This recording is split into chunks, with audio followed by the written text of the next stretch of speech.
Contravía.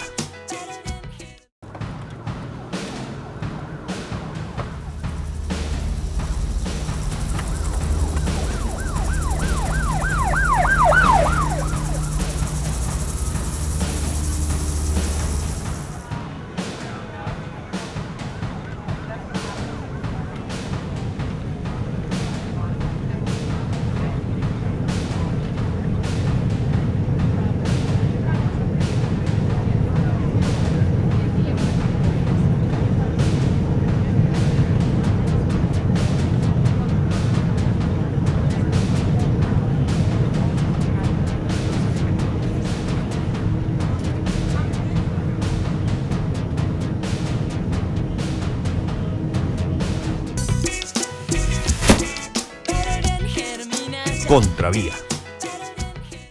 Bienvenidos. Evidentemente, nuestro tema de hoy, la extradición de los 14 jefes paramilitares más importantes del país hacia cárceles de los Estados Unidos. El tema, la noticia, inicia a las 2 de la mañana del día de hoy, pero a partir de ese momento se inician y se abren toda una serie de preguntas que trataremos de resolver en esta media hora de programa. Por ejemplo, la primera, ¿por qué se toma la decisión de extraditar a estos jefes paramilitares cuando precisamente la justicia colombiana estaba dando muestras de ir por buen camino, de condenar a los violadores de derechos humanos?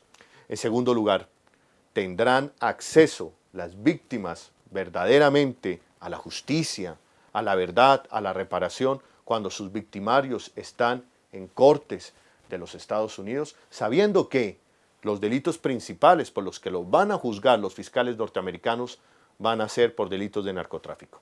Y en tercer lugar, ¿tiene más peso condenar a estas personas por narcotráfico, por delitos que afectaron a la sociedad norteamericana, que condenarlas por delitos y violaciones de derechos humanos y de lesa humanidad que afectaron a miles y miles de ciudadanos colombianos con el asesinato de sus seres queridos y la desaparición forzada de sus seres queridos?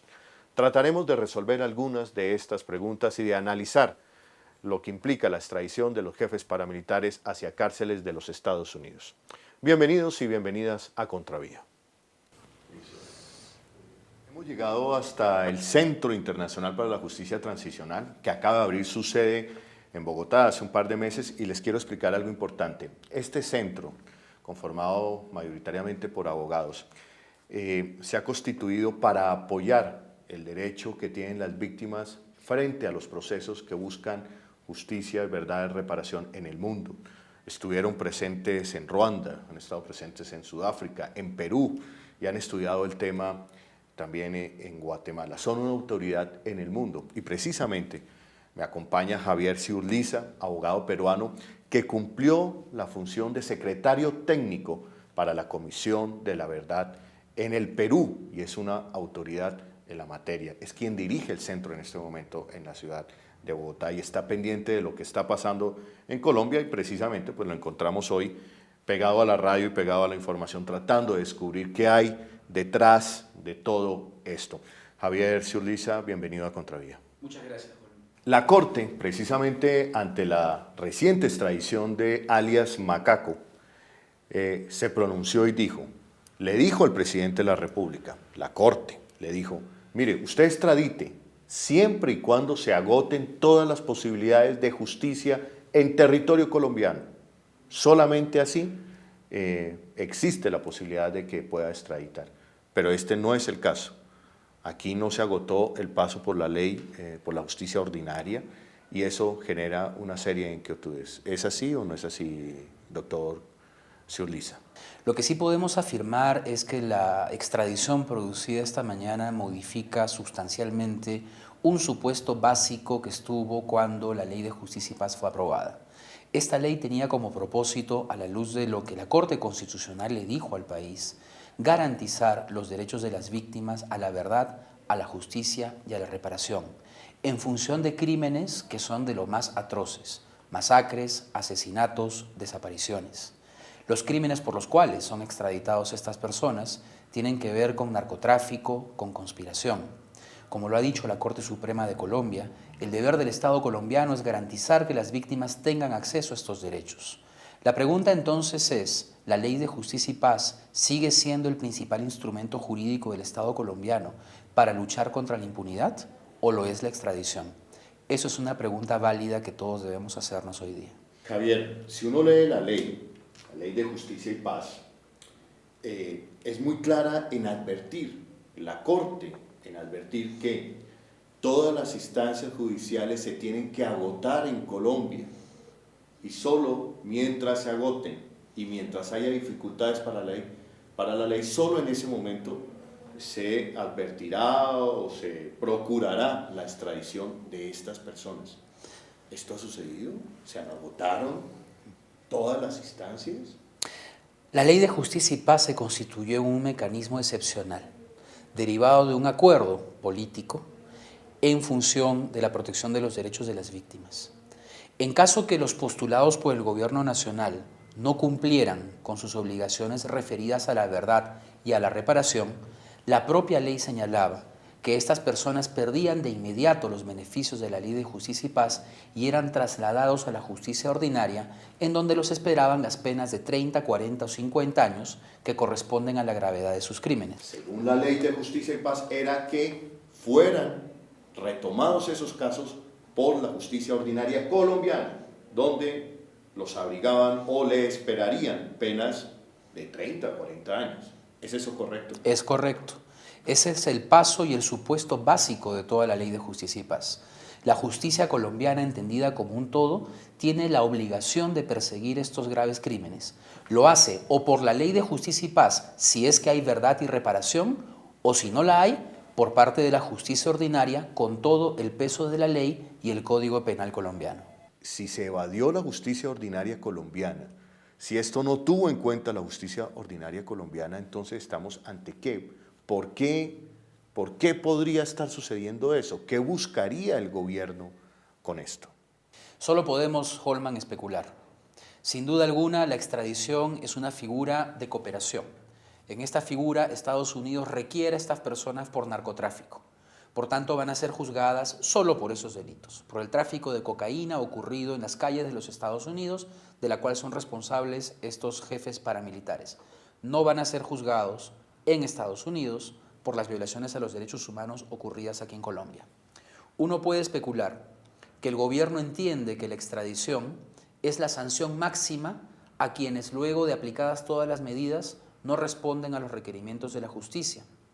Uno puede interpretar que las declaraciones de estos jefes paramilitares podrían ser perjudiciales para algunas personas si se considera que extraditarlos es la mejor manera de garantizar su silencio. Uno puede especular que de esta manera se amedrenta, se atemoriza a los demás paramilitares para que ellos sí hablen. Estamos en el campo de la especulación. Lo importante es que independientemente de lo que ocurra con los juicios en Estados Unidos, Colombia como Estado cumpla sus obligaciones internacionales para garantizar la verdad y la reparación a las víctimas. ¿Cómo lo puede hacer? Pues mediante comisiones judiciales de investigación enviadas a los Estados Unidos, mediante la continuación de los procesos. Lo que sí te digo, Holman, es que el escenario es mucho más difícil ahora. El gobierno ha pedido y los Estados Unidos han aceptado que el Estado y el pueblo de Colombia puedan enviar representantes a los juicios que se adelanten en aquel país a fin de continuar en la búsqueda de la verdad. Creen que por un acuerdo que dice tener con el gobierno norteamericano se podrán seguir practicando pruebas y audiencias y testimonios de los paramilitares en Estados Unidos. El presidente sabe que no es el gobierno norteamericano el que va a juzgar a los paramilitares, sino un juez. Sabe que el juez solo es competente para juzgarlo por los delitos que haya cometido en Estados Unidos, no en Colombia. Sabe perfectamente que ese juez no le va a preguntar nada sobre parapolítica, primero porque no sabe, segundo porque no es competente.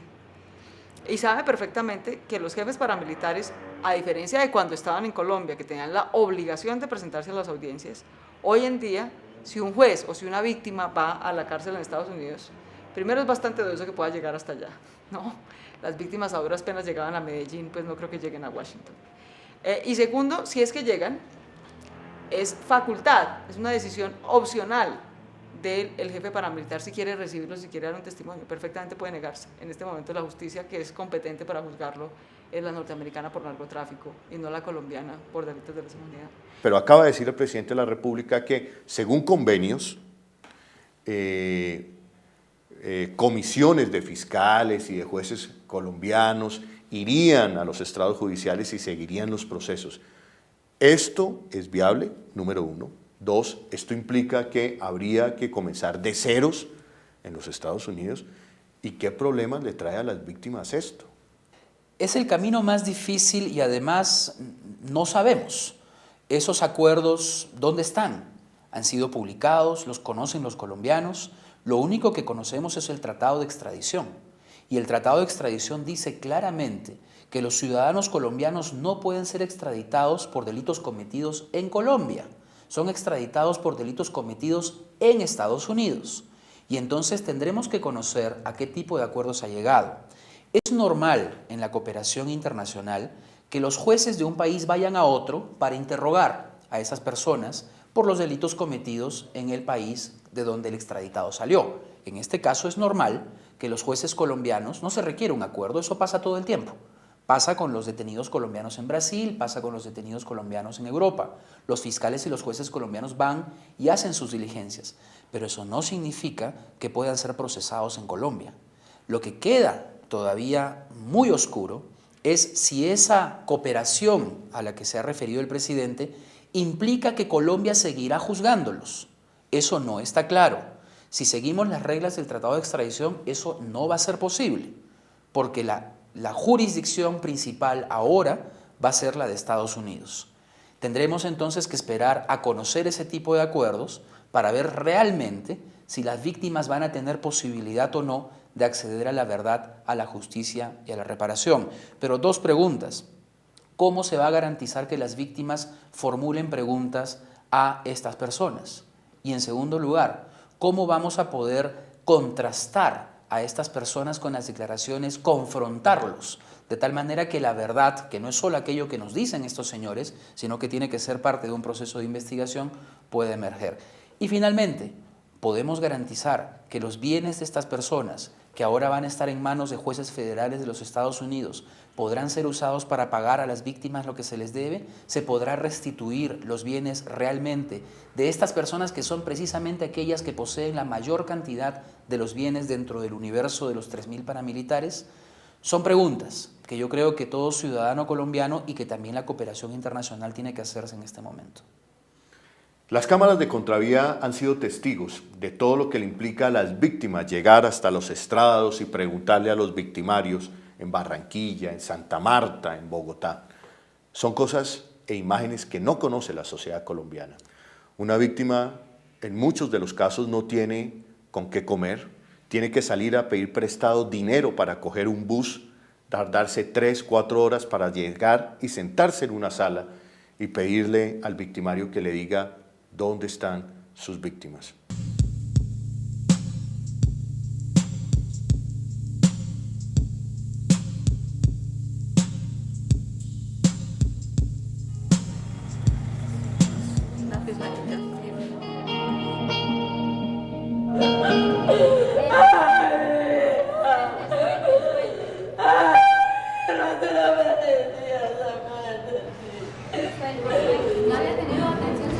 Fue dado de baja por la urbana. Quiero saber a dónde se encuentra mi esposo y mis 2 cuñadas. Desaparecieron en el 2002, en el mes de septiembre. Ese es el muchacho que yo busco, el padre de mis 2 hijos. Está en Bosa, en Huacharca. Era un hombre malo y borracho, porque lo hicieron, porque lo llevaron con sus 2 hermanitas.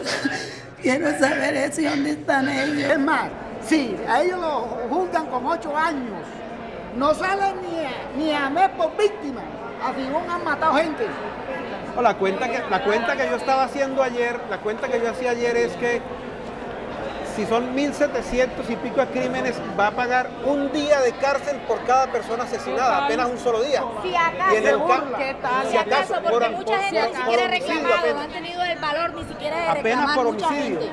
Si es un irrespeto, porque él nos quitó los seres queridos que estamos aquí y no debemos estar en esta burla, porque cada día es una burla, cada vez que él viene es una burla. Él no da respuesta de nada. Todos somos guerrilleros, para él todos somos guerrilleros. Los que andaban delinquiendo, matando, robando eran ellos los paramilitares y no la población civil. La población civil está desarmada. ¿Y cada cuánto tienes tú que venir? ¿De dónde vienes tú a la audiencia? No, yo menos mal vivo por acá en la región. Pero hay personas que vienen y tienen que dormir por ahí en las calles para poder asistir a una audiencia, que es una burla, que no dice un carajo acá. Y para terminar de fregar, eso no se escucha nada. Poder. Contravía.